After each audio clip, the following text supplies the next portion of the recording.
Республикасынын президентinin Кыргыз Республикасы Ош областындагы карамыктуу өкүлү Жамалдин Зиядин Исламович ээлеген кызматтан бошотулсун. Ыйгар укуктуу өкүлүнүн биринчи орун басары Жаныкулов Данияр Төрөгазиевич ээлеген кызматтан бошотулсун. Ош областынын Кара Суу районунун мамлекеттик администрациянын башчысы Аким Нургоев Турсбек Муллабекович ээлеген кызматтан бошотулсун. Кыргыз Республика президенти Садыр Нурмузбекович Жапаров.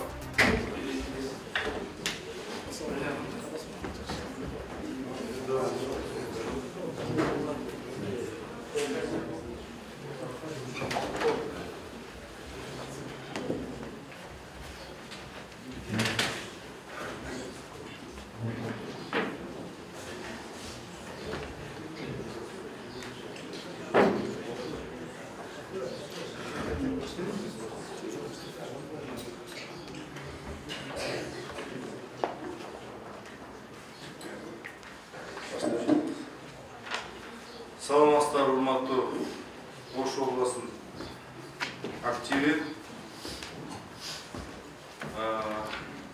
Бүгүнкү жыйындын негизги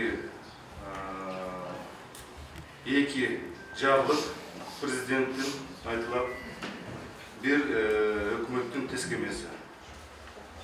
Ушул эки жарлык менен жана тескемени тааныштырып коеюн.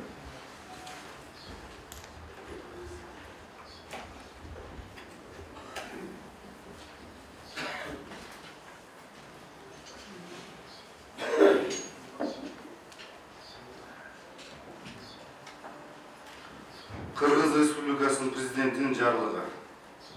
Кыргыз Республикасынын Конституциясынын 70-ши беренесинин 1 пунктунун 6 пунктчасына ылайык токтолгон Кыргыз Республикасынын Ош областынын Кара Суу районунун мамлекеттик администрациянын башчысы Аким Нургоев Турсбек Муллабекович ээлеген кызматтан бошотулсун.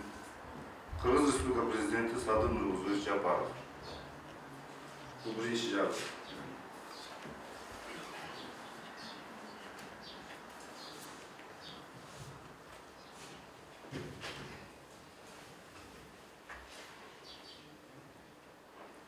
Кыргыз Республикасынын министрлер кабинетинин төрагасынын тескемеси. Кыргыз Республикасынын министрлер кабинетинин жөнүндө Кыргыз Республикасынын конституциялык нызамынын 18-ши беренесине ылайык Кыргыз Республикасынын президентинин Кыргыз Республикасынын Ош областындагы ыйгар укуктуу өкүлүнүн биринчи орун басары Жаныкулов Данияр Төрөгазиевич ээлеген кызматтан бошотулсун.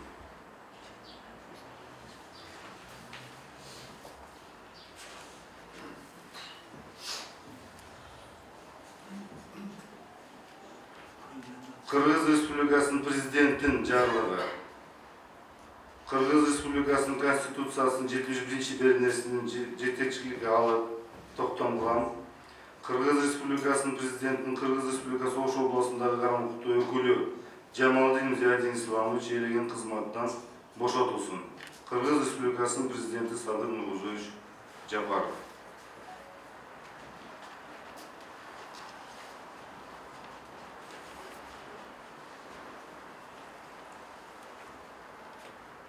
Окуй берейин жарлыктарды. Сразу кийин. Кыргыз Республикасынын президентинин жарлыгы.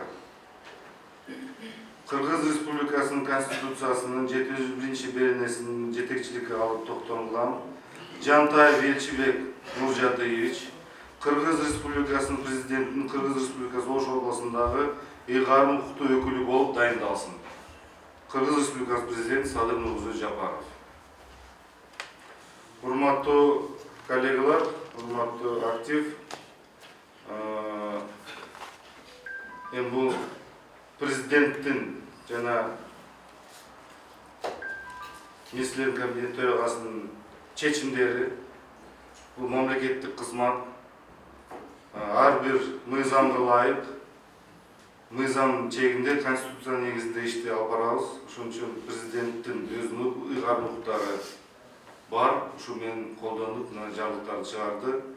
Министрлер кабинетинин төрагасындагы өзүнүн укуктары бар. Ушул укуктардын негизинде тескемен чыгарды. Негизинен мен бир жыл болуп иштедим. Ош областы менен байланышта болдук. Былтыр бул жерде Ош областынын администрациясында Баткен областынын окуя болгондо бул жерде отуруп чогуу сиздер менен иштештик. Ошондо байкадым, жакшы жумуштар болуп атканда байкадым. Ош областында 5 айлык өкмөт дотациядан чыкканын билебиз. Билим берүү тармагындагы өсүштөр болуп атканда байкаганбыз.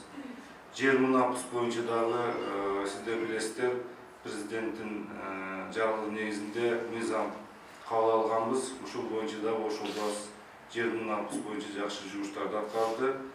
Мен билишим боюнча Араван районунда көп кабаттуу үйлөрдүн дагы курулушу дагы жакшынакай башталышкан. Мына Араван нокат кетип атканда ушунда байкагам, флагштоктор коюлуп аткан, ар бир райондо коюлуп атканда байкап атабыз. Ал жактан да жакшы иштер башталды. Зиядин Исламович баш болуп команда болуп, көптөн бери Ош Разаков жолунда нокат участкасында ал жол салбай жүрдү эле, ошол айтып жүрүп, мына ушул да жолдор салынып калды. Чоң Алайда көмүр боюнча ал жакта да мына жакшынакай мекеме жаралып, жакшынакай иштеп келатканын биз байкадык да. Мындай айтканда Ош областында дагы жакшы жумуштар аткарылды. Зиядин Исламович бул бүт бул жерде отурган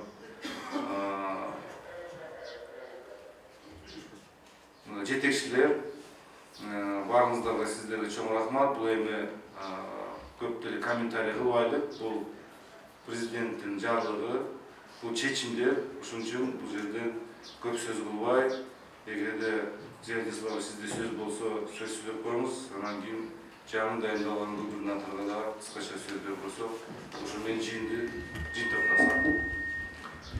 Assalamu alaikum, урматтуу жыйындын катышуулары, урматтуу кесиптештер. Чындыгында мына 2 жылга чукул сиздер менен иштештик. Биринчиликте мен сиздер менен иштегениме аябай ыраазымын, кубанычтамын. Сиздердей кишилер менен таанышып иш болгоныма мен өтө ыраазычылыгымды билдиремин. Анан эми бул мамлекеттик иш. Жакшы сөз бар. Келгенге сүйүндү, кеткенге сүйүндүчү. Ошондуктан бул мамлекеттик иш. Бирок аракет жасадык, баардыгыбыз чогуу иштештик. Бул жерде менин эле салымым эмес, баардык сиздердин дагы салымыңыздар бар бул жердечи. Андан кийин айтып коюшчу нерсе, эми азыр улуу мусулмандардын айы Рамазан айында отурабыз. Эгерде кимге ким ушул иш үстүндө катуу айтып көңүлүңүздөрдү ооруткан болсом, жаман жакшы айтышкан болсок, мен кечирим сураймын. Анан азыркы жаңы шайланып аткан Элчибек Нуржадыевичке ийгиликтерди каалайбыз. Бул жерде иштеп аткан бардык коллектив менимче сизге жакшы иш алып барып берет деген үмүтүм чоң. Урматтуу коллегалар, чогуу иштешип, каерде болбосун ушу Кыргызстан үчүн жакшы эмгектенсек, бул биздин жетишкендигибиз. Кыргызстанды өнүктүрүп өстүрсөк, мен ойлойм, ошол биздин кошкон салымыбыз деп ойлойм. Туурабы? Ошол мен кыскача айта турганым ушул. Баарыңыздарга чоң рахмат.